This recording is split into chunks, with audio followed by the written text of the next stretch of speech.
Watch the screen and see for yourself. A new video has people online talking about how a knight of the Catholic Church, James Louis Okoye, publicly said that he would renounce his Christianity during the dedication of the new Our Lady of Assumption Cathedral at Nnewi on Wednesday. Now, in the video, Okoye calls out the church for not acknowledging the former Anambra South Senator Ifeanyi Uba, who passed away in July of 2024.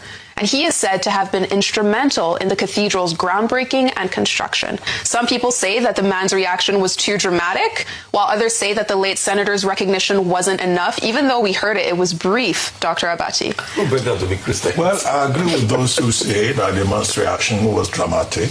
What is even ironic here is that the gentleman, whose name is James Louis, is a knight of the church.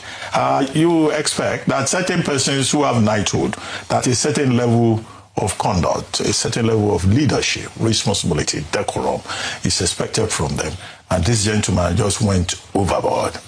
Now, Ifeanyi Uba of blessed memory, God rest his soul, yes, certainly, as the bishop acknowledged, was one of the persons who contributed to the building of that cathedral, which is part of the obligation of many, devout Christians. You try to support the church, you try to make your own contribution. But the problem with Sir James is that he thinks that the recognition was not enough. Now, when you do things in the house of God, I thought the received opinion is that God sees you. He already sees your heart, and your contribution is between you and your God. But here, it's not even Senator Ifeanyi Uba, making a case. He represented Anambra South Senatorial District. It's after his death. This gentleman, on his behalf, is expressing a sense of entitlement. And many Christians will raise the question whether that's the Christian way.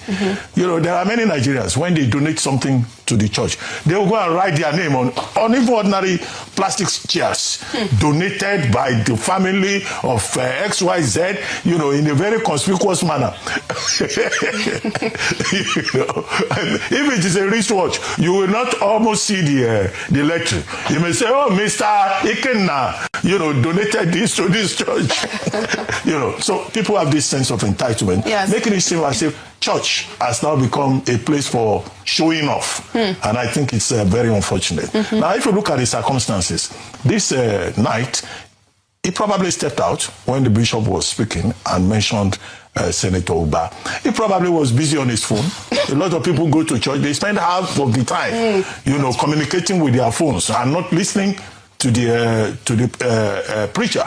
So all of this is just unfortunate. But I hope he will change his mind and say, he's not coming back to church just because I don't know his relationship with Senator Uba, just that Senator Uba was not in his estimation properly recognized. If he's a true Christian, he will show up again in church this week. Don't need people like this in Christian. Since he's a Catholic, he should go and ask for forgiveness. We should go and do confession. But we don't need people like this in Christian. The Lord leaves the 99. No. If he does this confession, forgiveness is guaranteed. Our Lord is a forgiving God, and He sees the heart of everyone. No, I'm sorry. If this matter, a matter which I call as fickle as this, can make you renounce your faith, then I don't think you're fit to hold that faith. And I think it's a very serious matter for me. If a matter as fickle as this can make you denounce your faith, I don't think you're fit to hold that faith. Yes. Well, the church, even those who sing, who have sinned, in the house of the Lord, when they come back as prodigal sons, they will be forgiven.